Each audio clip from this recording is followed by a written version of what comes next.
Are you ready to take your business to the next level? Every day there are countless books and articles that are published offering the key on how to make your business a success. It's easy to feel overwhelmed trying to keep up and run your business. That's why Deb Creer created the Business Power Hour. Keep up on the latest trends, best practices, and techniques for how to make your business a success. Let the Business Power Hour do the heavy work for you. Good morning, good morning. I am Deb Creer, and I am passionate about giving professionals the tools that they need to make themselves and their businesses as successful as possible. And we're going to have such a fun discussion today because we're talking to the son of the person who's the guest for my next program. And so this is really fun. Or maybe we're going to rearrange and he'll be before, I don't know. But, we're talking to father and son very close to each other. So that's going to lead to some of the questions that we have. But this is so much fun. And so please join me in welcoming Nick Prefontaine to our program today. Welcome, Nick. How are you today? I'm outstanding, Deb. I've been looking forward to this. Thank you for having me. Cool. And I mispronounced your last name a little bit. It's Prefontaine. So want to make sure you got it like a 90% success rate. I know. I just made you a little more Italian, I think. So that's okay. It's all good. Well, let me tell people a little bit about you, and then we will dive into this because we're going to have a great discussion today. So in 2003, Nick Prefontaine was in a snowboarding accident that left him in a coma for over 3 weeks. The doctors told his parents that he probably wouldn't walk, talk, or even eat on his own again. Less than 3 months later, he was running out of the Franciscan Children's Hospital. Nick now speaks to groups that benefit from his message of overcoming adversity. He also specializes in working with lease partners to get them into a home and on the path to home ownership. Regardless of a buyer's credit situation, he looks at their complete financial picture and comes up with a plan to get them into a home. So again, Nick, welcome. Thank you, Deb. And as you're reading that, I'm just thinking so many exciting things that we can talk about today. I know you are just one of those Renaissance man. So many things that you're doing. So, one of the things that I always like asking my guests is, tell us how they got to how they got to where they are today, because it's great to know kind of that backstory and to truly discover what their passion is. So, tell us a little bit more about it. Absolutely. So I go back to that day, February 5th, 2003. I was at ski club with my friends, and my friends and I had all brought our snowboard gear onto the bus to get ready, so we wouldn't miss any time once we got to the mountain. And the rest of my classmates went into the lodge to get ready, but we were already prepared and ready, so we headed right for the top. On the way to the top, Deb, we noticed that it was a little icy because it had been raining earlier in the day. People were wiping out pretty regularly down the trail. Also, going up, we went right over the terrain park where all the jumps were. And of course, that got us all talking to, under these conditions, anyone to hit that would be the biggest jump would be crazy. And of course, I take that like ding, ding, ding. as a challenge. Absolutely. Like I still do to this day. I feel like whenever I'm slighted is not the right word, but whenever I'm told that, you probably shouldn't do that, I'm like, all right, let's make it work. Yeah, exactly. That's the right phrase. So I got to the top, buckled into my snowboard and charged towards that jump with all my speed. And then going up to the jump, I caught the edge of my snowboard on the snow, and that was really the last thing that I remember. I was told that I landed on my head. I went off that jump, landed on my head, and I wasn't wearing a helmet. And after the initial impact, I wasn't wearing a helmet, but my goggles were very thick, a lot of padding in them. Okay. So after the initial impact, my goggles mysteriously moved with my head as I continued to roll down the mountain and continue to hit my head. So I was told that that's one of the things that contributed to saving my life. Secondly, they wanted to, because of the severity of my injury, they wanted to bring a helicopter to the mountain to rush me to the hospital. Right. They couldn't because it was too windy. So they sent in an ambulance. Out of all the paramedics in the area, there was only one who could intubate right on the spot. And due to the severity of my injury, I needed to have that to be able to breathe. And luckily for me, he was one of, I don't know if luck is the right word, but he was one of the guys that showed up to the mountain that day. Then once I got to the hospital, the doctors told my parents that, well, he's in a coma now. There's really a good chance that he's brain dead. That he'll be a vegetable, even if he comes out of the coma, that he'll be a vegetable for the rest of his life. And my parents didn't accept that. Like, your dad is one of the most positive people that I have ever talked to. Absolutely. They didn't accept that. They actually on purpose asked the doctors to step outside the room to give them that update, because they didn't want me to hear it, even though I was in a coma. They knew I was still taking information. So once out of the room, they told them that. Unbeknownst to me, Deb, I wasn't aware of that. I just treated it like any other challenge that I faced up to that point in my life. So a month later, when I know you read the bio a little bit, but it was really a month after the initial impact or my accident that I really understood, like, I got my wits about me and I awareness of the surroundings and was aware of the work that was left in front of me. Once I was aware of that, I just treated it like any other it was situation. the challenge. Yeah, exactly. Just like it was to hit that jump that we talked about earlier. So I got up, did the best that I could, and I kept getting better every day. And then I would say, if you fast forward another 60 days, I less than 60 days later, I ran out of the hospital. And that was my goal from as early on as I can remember. And my parents always had the goal for me, Deb, that I was going to make a full recovery. Right. There was no other option.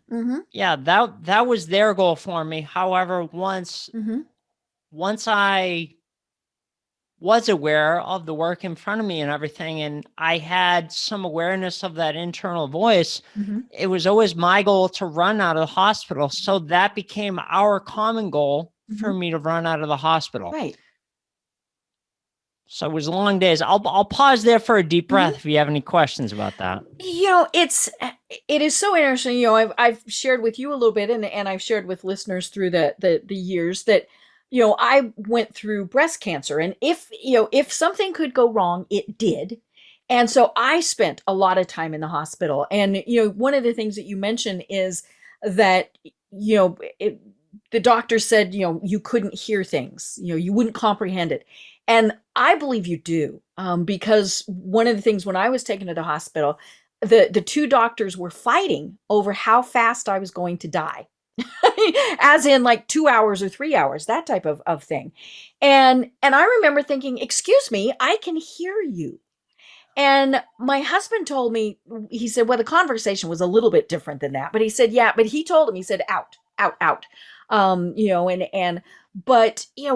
so we comprehend things that I think people don't always think we do.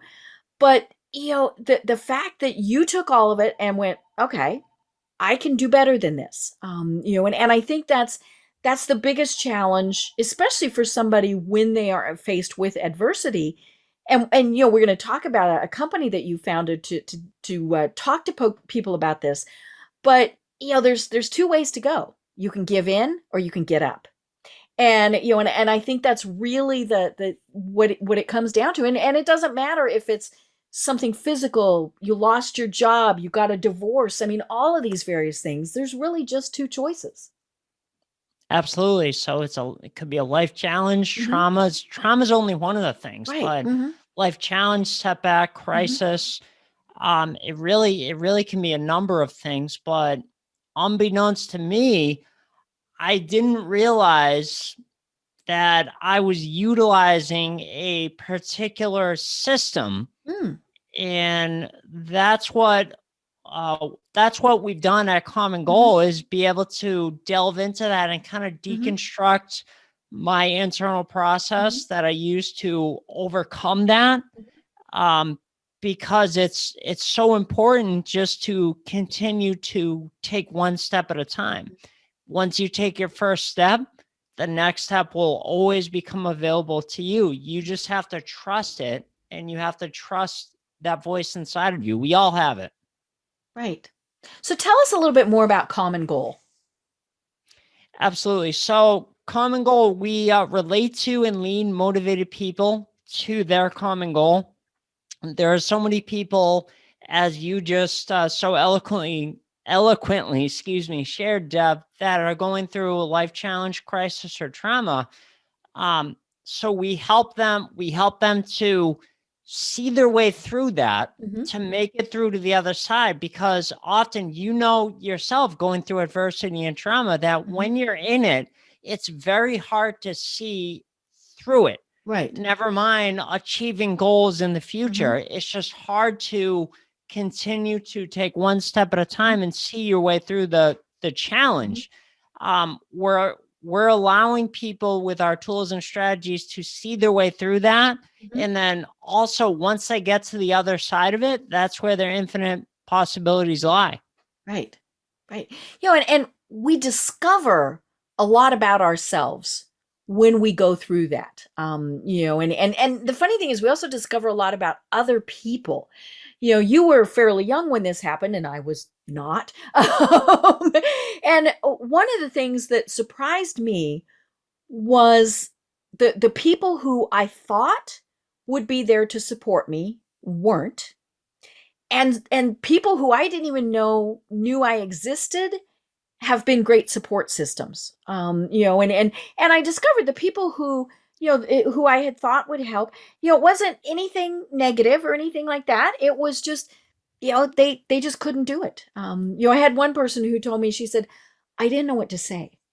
She said, and my response to her was, Hallmark has cards. But it's Oh or my click God. the like button on a Facebook post or something, just so that that there's that support. Because for me, that has been one of the biggest things to get me through everything, is this big external support system of prayers, support, good thoughts, goodwill, all of those various things. It's that community that has helped me.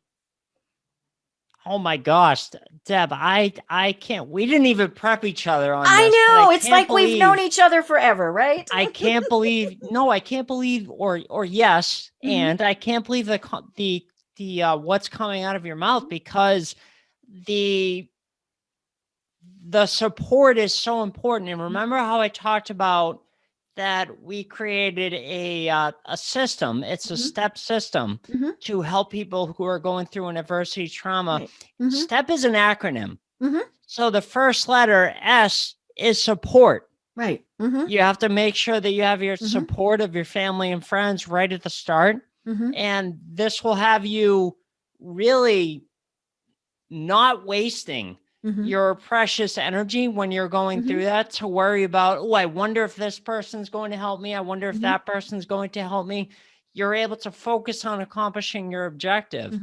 And then once we have that support lined up, it's really, it saves us so much time, energy, and effort to do that. Then the second letter is T, and that's for trust.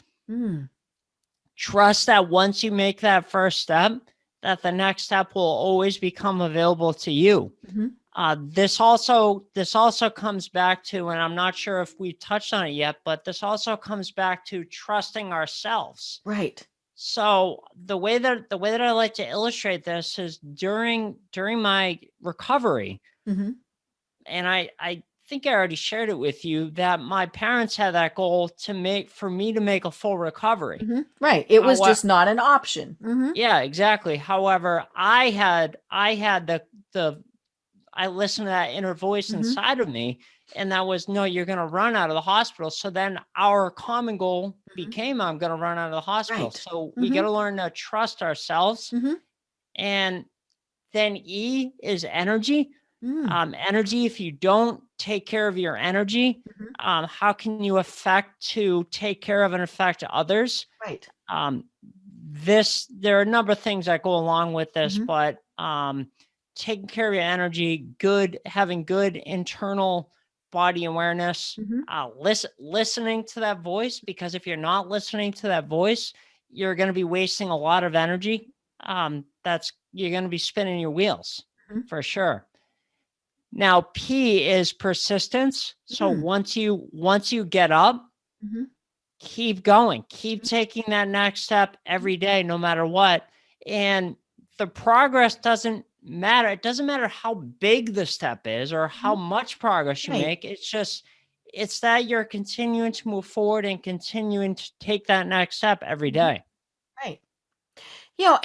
And all of those pieces are so important. And again, it doesn't matter if it's, a physical type of something that has happened to you or business, because you do apply this now to your business with the teachings that you do there. And it really is. I mean, it's a simple thought, but it's something that so many people don't even stop to think about. Yeah, it really is, Deb, and we find that so many people that are going through an adversity or a challenge don't know. They don't even remember how they dealt with it, let alone what the strategy was. And for me, it even took me a little bit of thinking and energy to deconstruct that process, but I'm so happy that I did, because now we have a tool and a system that we can really help and affect the world with. Right. For sure. And then the other people, your support, the first, they know what they need to be helping you with also. They need to be saying, hey, does this sound right to you? So part of that trust thing, or knowing, your energy level is really low. What can we do to help? All of those various things. And so it really is something that is, it's just, like you said, it's simple, but it's really complex too. Yeah. When you're going through it, it's like you almost block it out, and you almost can't remember what you did. Right. And with my mentor, going through that process of, okay, how did I do that? How did I do that? How did I do that? It was really eye-opening to me, because a lot of things came up that I don't want to say pushed out, but I just forgot, because I didn't have to remember. But that's why it's so important, I think. Well, and especially when it's something traumatic, I think your brain doesn't remember those things. And it does that on purpose, because you don't want to be remembering pain and things like that. And it's things that people tell me I did during the first 3 months. And what happened was I had a reaction to chemo and I went into septic shock. And if we hadn't been 5 minutes from the hospital, you and I wouldn't be having this conversation, Wow. And there were so many things, I do remember pain. I mean, those, but there's huge chunks of time that I don't remember. And I still will say, to people, did you come visit me? I think I remember that you came to visit me, but and there's just so many things, but I think your brain goes into survival mode, and it really is survival mode, and it's okay. What do I need to do to take that next step? And I'm going to forget all this other stuff, but what do I need to do? Yes, absolutely. Absolutely. And then it's just, when you're going through it, time almost is compressed.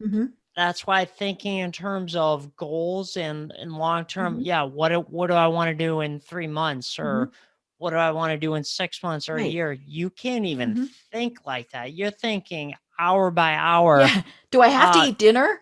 Yeah, exactly. You're thinking hour by hour, half day by half day. You're not, if you think beyond that, right, you're going to really lose your mind. I feel like, because you gotta focus on what's in front of you, and you got to keep taking that next step. Yeah.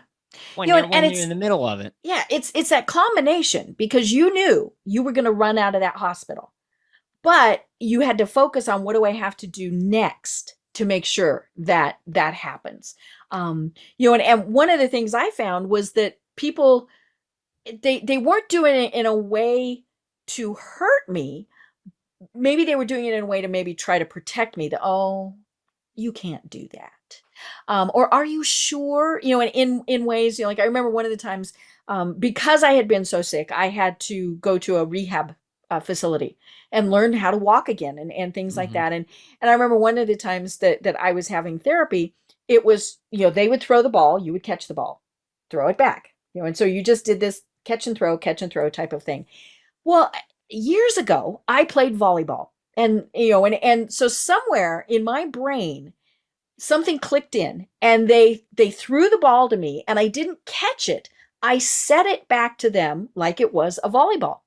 And he caught it, and he said, that's not the way you're supposed to do this. And I looked at him and I said, no, what I did was harder. And he went, okay, fine.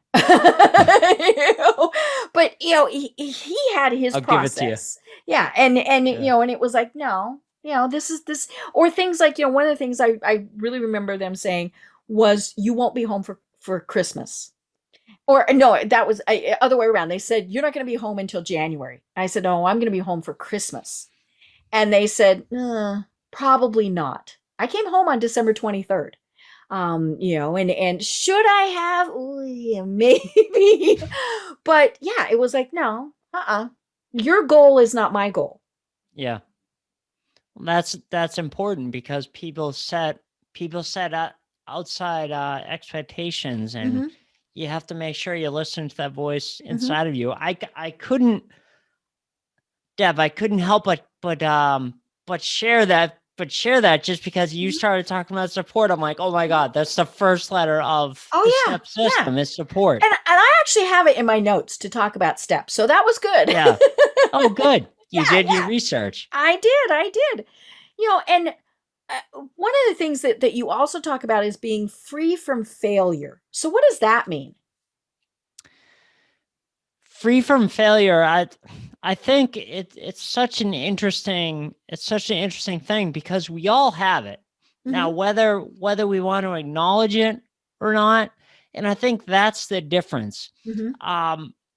We all have it. It's all there. It's there for everyone. It's a constant thing. So we have, and you can probably relate to this, but especially when we're going through an accident or a trauma or anything, we have two voices that are in the back of our head. And if we're not constantly pumping good information and positive messages in, it's very easy for that negative voice to, like, you can't do it, to override that. That's why it's so important to constantly surround yourself with positive images and messages. Now, for me, when I was in the hospital, my parents put affirmations all over my room. Now, this was at the beginning of my accident. They would put affirmations all over my room. It wasn't like I could get up and run out of the room. No, you couldn't read them, but they were there. Yeah, and it wasn't like, even if once I understood them, it wasn't like I could say, no, I disagree with that, because it was around me constantly, the positivity. So an interesting thing that you brought up, you said you remember the pain. I don't remember any pain. Really. It was just that I got up, they said, you got to do the X, Y, and Z, and I did it. I love that.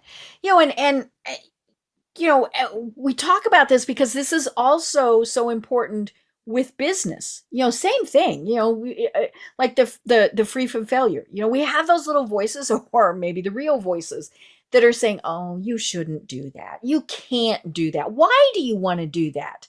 And we have to just ignore them, or now I maybe not totally ignore, because sometimes there is wisdom in what they're saying. And so you might need to kind of pick through and go, okay, this is why they're saying it, but I'm still going to go forward.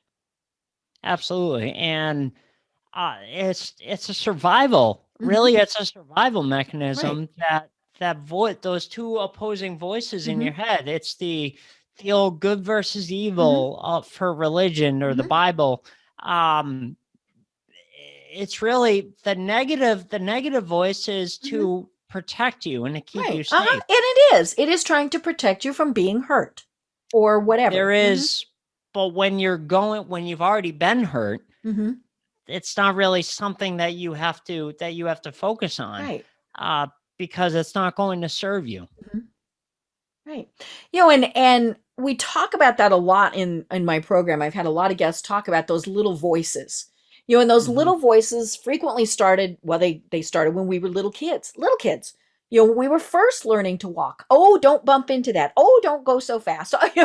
All of those various things. And then, it was teachers saying, that's not a skill set that's for you. Unfortunately, little girls hear that a lot with math and science and things like that. Or the opposite. I mean, I remember now, I'm older even than your dad, so I'm up there, and I remember when the listeners, Deb, that you're giving away too many secrets. The listeners don't know that. I know, and not that many people watch us on video. We do, but so when I was in high school, we had home ec. I don't even know if they offer things like that now, but the boys figured out free food. And so they all wanted to take home ec. And I remember the teachers saying, no, home ec is not for boys. And then we had girls who wanted to take shop classes. And so, and we all looked at them and went, and the boys took, home ec and the girls took shop. I mean, we really didn't care. But yeah, they were trying to protect us. People might make fun of you. All of those various things. And of course, in business, people are saying, well, do you really want to launch that new product? Are you ready? Are you sure? Do you want to hire that person? I mean, all of those various things. And we have to know that they mean well, but then still make our own informed decisions.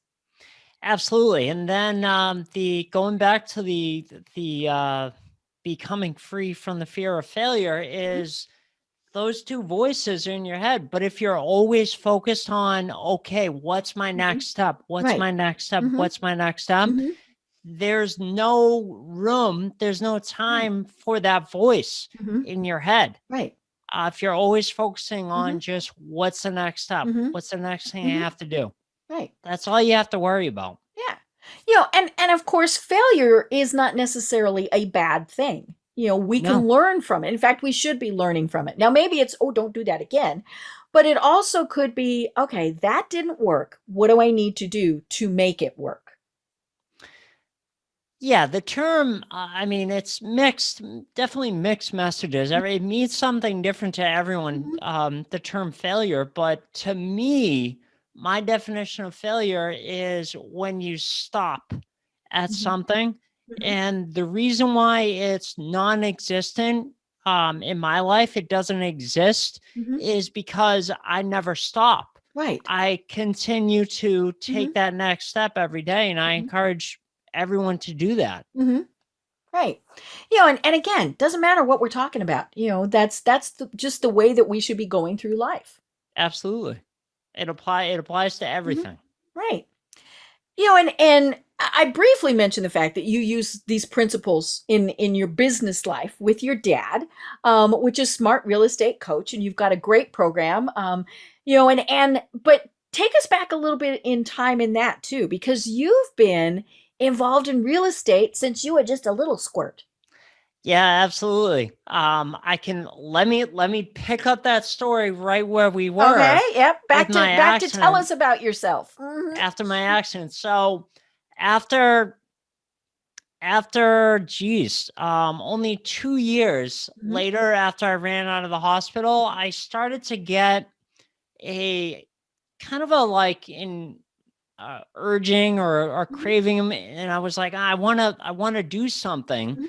I started reading books, and the first book I picked up off my dad's shelf was Robert Kiyosaki's Cash Flow Quadrant. That really got my wheels turning, and I was as a teenager. Oh my. Yeah.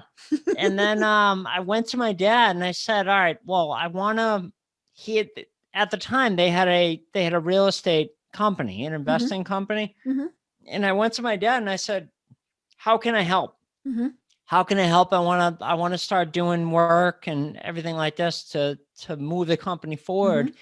And right around that time, Deb, they were starting to play with the idea of having someone go out and door knock on pre-foreclosure doors. So as I'm sure you and all your listeners are aware, all that means is a fancy way of saying that these homeowners have missed several payments all the way up to 10 or 12 payments on the Depends loan. on how long the mortgage company wants to let them float.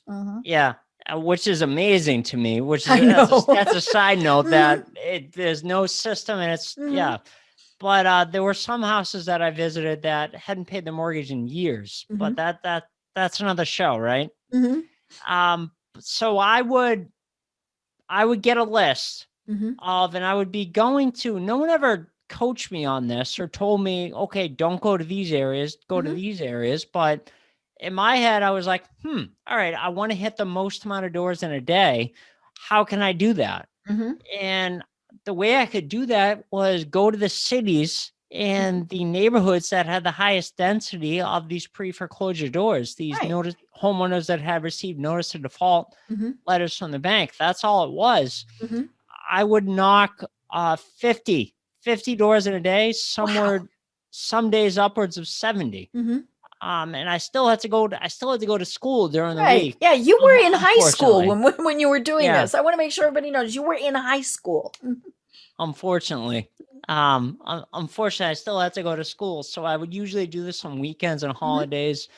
So that's why I did so many doors in a day, because I didn't have any other time to do it.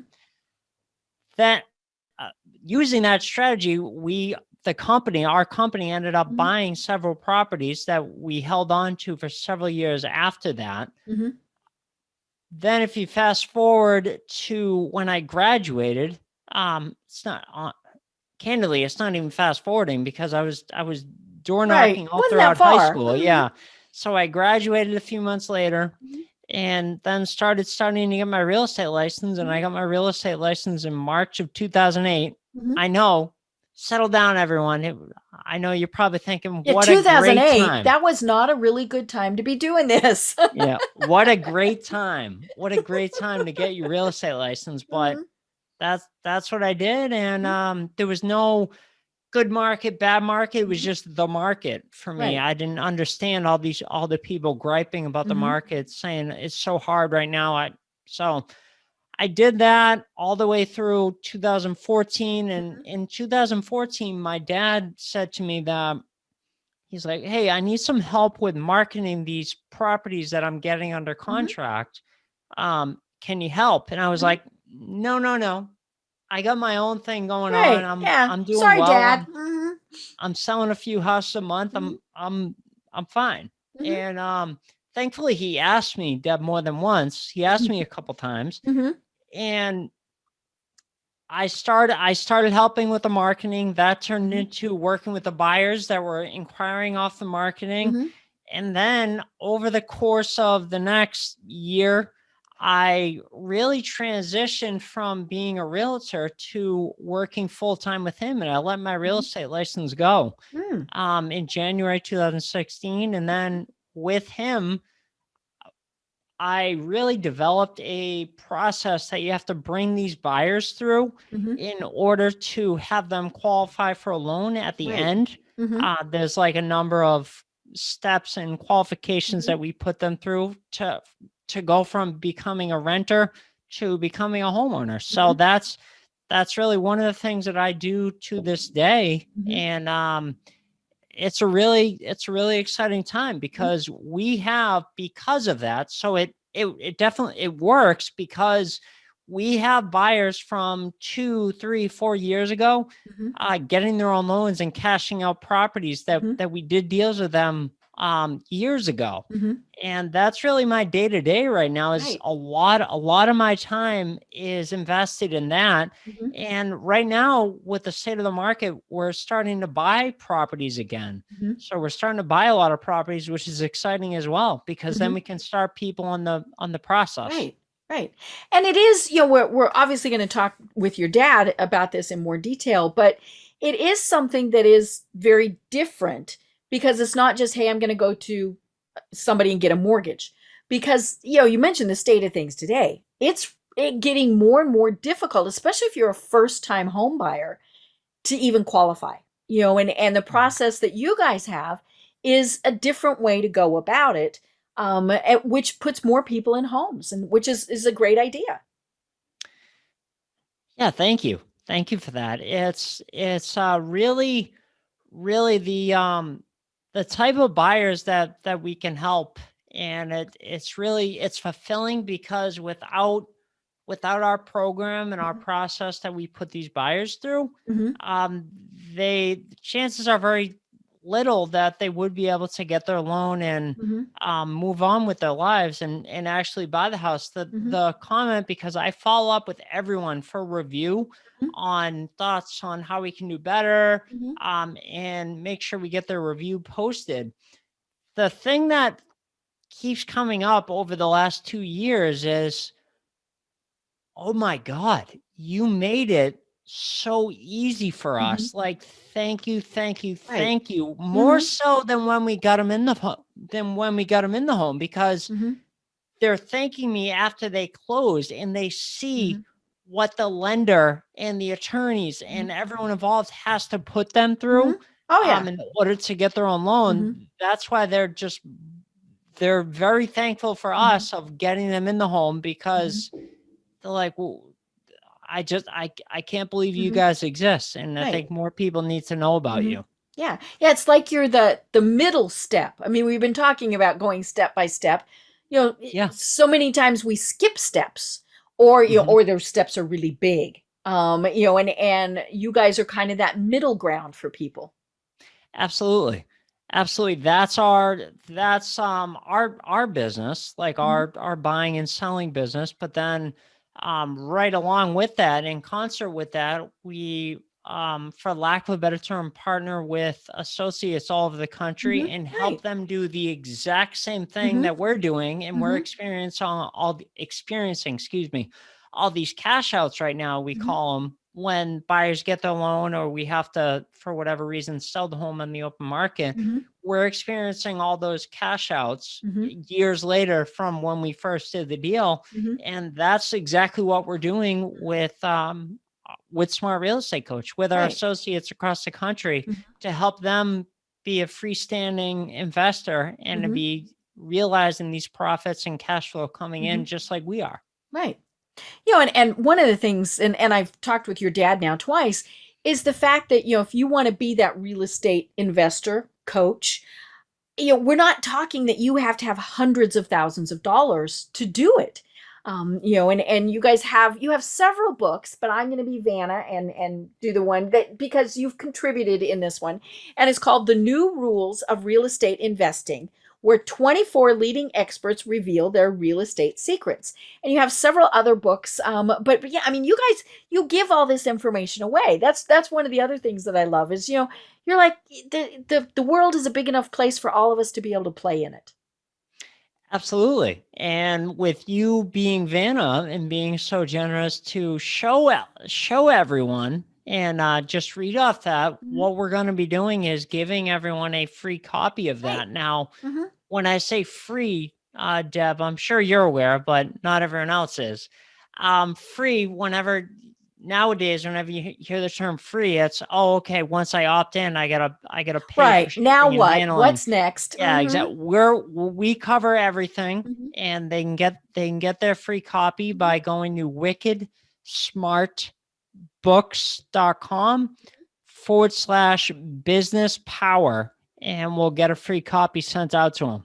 Perfect. I love it. And it really is, it's now the book is about an inch thick. So this is not light reading, folks, but that's because it is very detailed. But it does, kind of lead into the classes and the training that you provide. And, the nice thing is you're able to do that again in person. Absolutely. We have our first event coming up that's going to be in person for the first time since the last live event that we had, which is the 2019 QLS, the Quantum Leap Systems live event that we have. That's our annual event. We hold it every year in September. That's coming up in mid-September. I believe off the top of my head, the dates for that is the 14th and the 15th of September. And I'm just really excited that we get to have people in person again. Because with the state of the world, we talked about the state of the world earlier, but this is a different direction with that, with COVID and everything like that. Right. We haven't been able to have live events. So this is going to be good to reach out and touch people and have them be with us. So we're really excited for that. And if any of your listeners, I encourage them to go there and check it out. They can learn about that by, I believe the website is qlslive.com. So they can go there and check that out. I'm really excited about that because I'm actually going to be doing the keynote speech there for this time. I've spoke before at events in the past, but this time with Common Goal. And I'm going to be teaching the step system, whereas in the past, I've told my story and it's a good story and everything, but I never talked about the how. So that's what I'm going to be going into detail with everyone. Right. And it's what we've been saying all along, what you go through, with step, with, common ground, all of those, it transitions into the business world also. And so that's why it's great information. Yeah. It's just this nice 360, circle. 360. Yeah. 360, 100%. Now, one of the other things I keep saying, I've talked to your dad. You are in a family-owned and run business. And I always like talking to people to say, what the heck is that like? Because you've worked with your dad for quite a long time, and you have other family members that work with you guys also. Absolutely. Since I was in diapers. Wow. I remember always doing something with my dad, whether it was when he was a realtor in the 90s, doing letters for him, sending out mailers and things like that. Also in high school, before I was starting to door knock on pre-foreclosure doors, I was cleaning out rehabs and going there on weekends and spending the day. So I've always been involved in some fashion, some way or another. For some people, it doesn't work. Working in a family business, and I'm not going to be so naive as to profess that it's the right thing for everyone, but it can be very rewarding and fulfilling for the right fit. Right. It doesn't necessarily work. Excuse me. It doesn't work for everyone. But it is a good fit for us.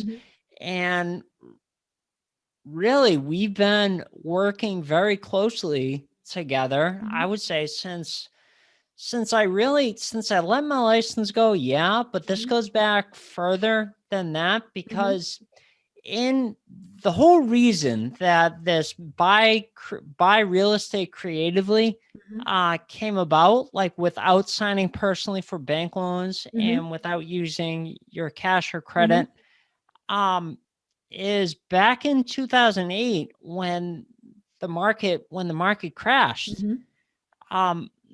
My dad and his company at the time, I think he had something like anywhere from 20 to 25 homes and properties that he signed personally on.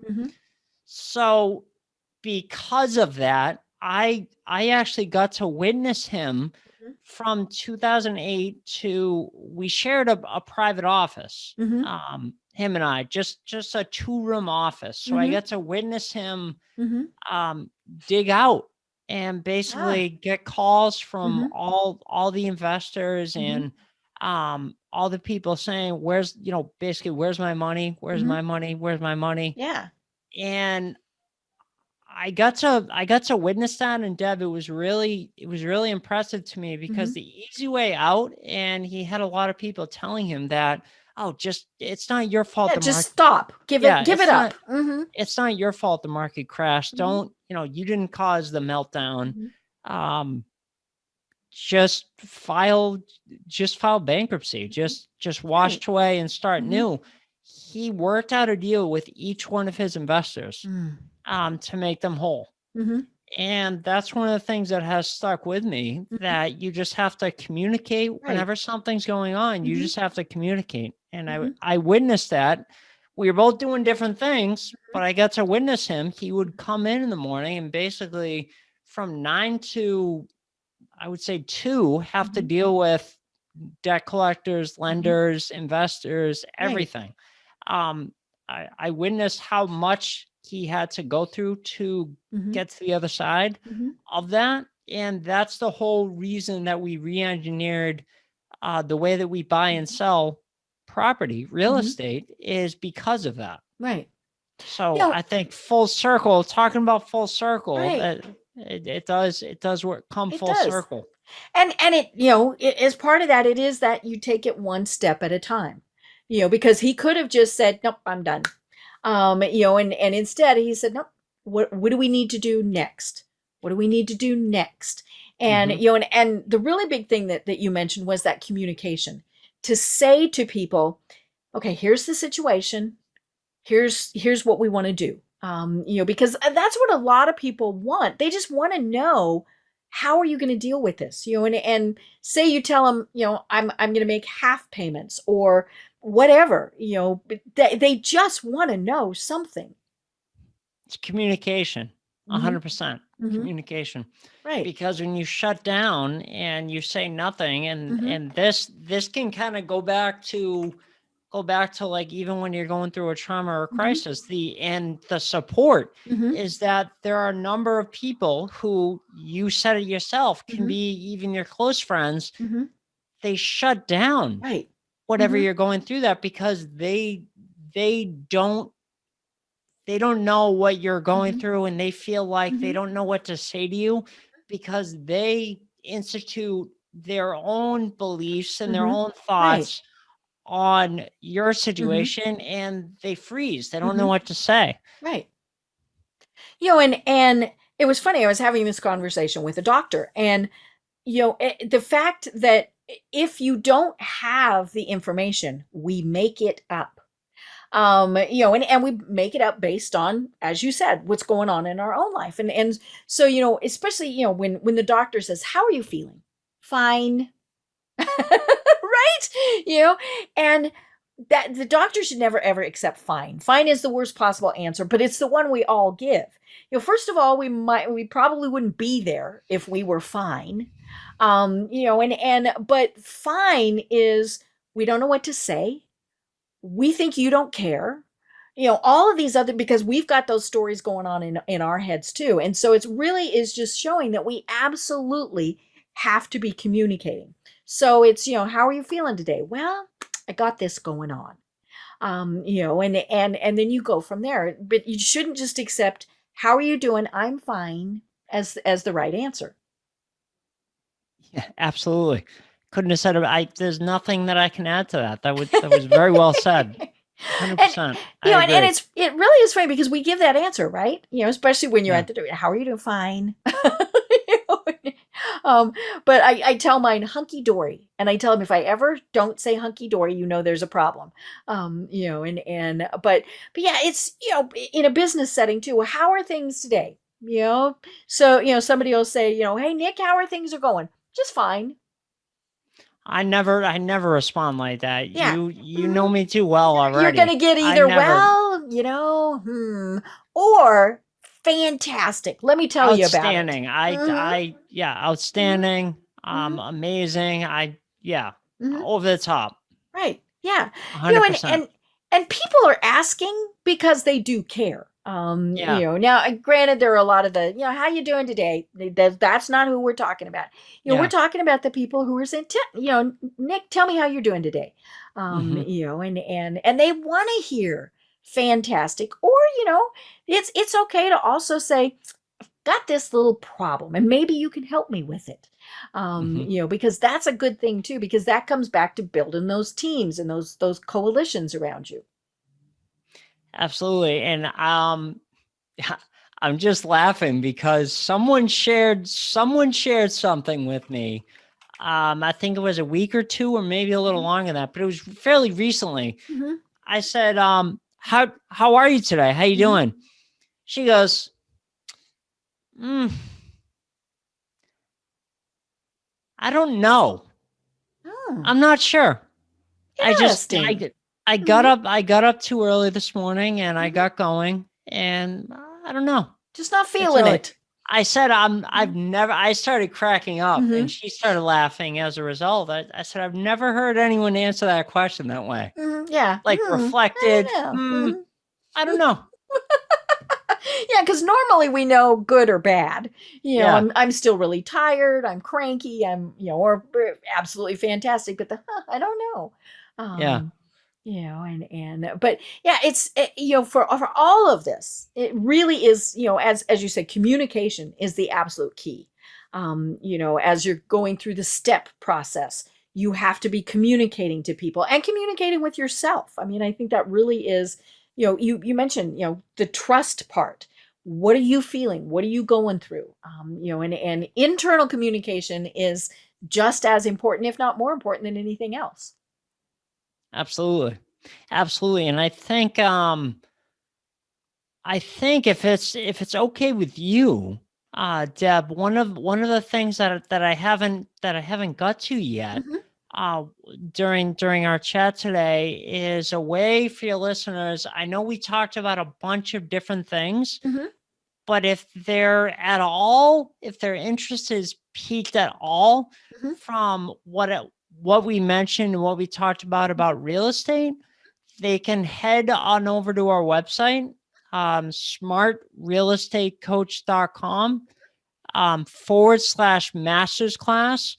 And that's going to give them a free master's class. I believe it's 20 or 30 minutes, and it's going to really lay out how we buy and sell property on terms, without using any of our own money or credit or anything like that. And they'll also learn about our trademark 3 payday system.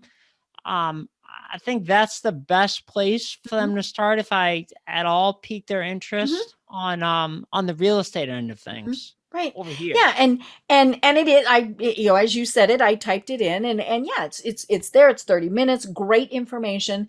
And to me, as you said, it's a good start, because then they know, yes, I want more information and maybe not for me, but I'll, but yeah, that's a great place for people to go in and go, oh, okay, this does sound very interesting. Tell me more. Yeah, exactly. And they'll be able to learn. We're not so naive to think that we're a good niche or a good fit for everyone, but they'll be able to determine in those 30 minutes if it is a good fit for them, and they'll know what to do at the end of it. Right. To take their next step. Yeah. And let's be honest, this is work. This is not, hey, you're going to become a millionaire overnight type of thing. This is a process that takes work. Absolutely. Absolutely. Well, oh my gosh, Nick, we've only got about 5 minutes left. And I know you have lots of links and places that you want to share with us. So let's start with smartrealestatecoach.com. We've talked a little bit about what can be found there, but what are some of the services that you provide? Well, they'll be able to find out if you're an investor out there or you're looking to become an investor. You'll be able to learn all about our QLS course that we have on there. You'll be able to learn all about the event that we have coming up in September. And you do that annually, right? Or yeah, okay. we actually hold a few events every year, but this is going to be the first big event where Okay. we're going to Okay. have people back. So Great. that's the next one on the docket, Mm-hmm. so to speak. And yeah, they'll really be able to get a feel for, we talked about the family team. They'll Mm-hmm. really be able to get a feel for the family team and Mm-hmm. see how it all works together. And so our community of associates and investors that we work with, we almost coined the term, or I don't know if that's the right phrase, but we coined it that they're a part of the family. Mm-hmm. We're all a very close knit group of people Right. working Yeah, I together. noticed on the website it's not meet our staff, it's meet our Yeah, family. yeah. There you go. I love So that. that's what they'll learn about there. Mm-hmm. Perfect. Well, now tell us how they can get more information about Common Goal, because you do presentations, right? And so how can they find out more about that? For sure. So I actually have a free gift for your listeners, Mm-hmm. which is a free PDF. Okay. And it's step. It's 100% what we've been talking about. And I think what we've been talking about, Deb, is almost a 10,000-foot view, Mm-hmm. like a high level of the process, the step system, the step process. Mm-hmm. But they'll be able to, by going to nickprefontaine.com/step, they'll be able to get access to the full PDF, the full ebook, if you will, and learn all there it about. is. I just typed it in. Mm-hmm. There you go. And they'll be able to learn all about the STEP program, and really take their first step today by getting signed up for that, and we'll get that out to them. Perfect. I love it. And again, it's nickprefontaine.com, and then for the PDF/step. Yep. nickprefontaine.com/step. Perfect.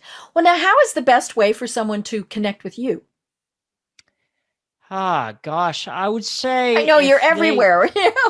Yeah, that's a loaded question, I think, Deb, right?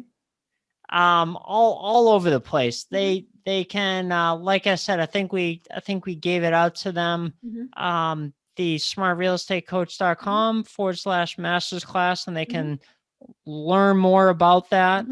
Get signed up for the masters class, and also on nickprefontaine.com/step to get the ebook. And then while they're there at nickprefontaine.com, they can do a little more probing around, and they can definitely reach out to us on there. There's a contact form. There's a at the bottom contact of the tab. page. Yep. Yep. Perfect. I love it. Well, Nick, this has been absolutely delightful. And, it's been great getting to know you, because your father does speak highly of you. And so this is fun to be able to get to know more about you. Do you have any final thoughts that you want to leave everyone with? My final thought is this, Jeb. I would say, and it's always in my mind, we were talking a little bit before, you and I, before this chat, this great chat that we've had, that whatever you're going through, whether it's a life challenge, crisis, or trauma, all you have to worry about is taking the first step. And that's 0 to 1, or taking that first step, because we freeze up, is often the hardest. So I think if the listeners can just take their first step and then trust that the next step will always be available to them, as long as they're believing it and they're looking for that next step, because it's always available to them. I think that can help. That can apply for anything in your life. I love it. Well, I can't wait to chat again, because this has been such a great conversation. But I'm Deb Creer. I've been speaking with Nick Prefontaine. And until next time, everyone have a great day.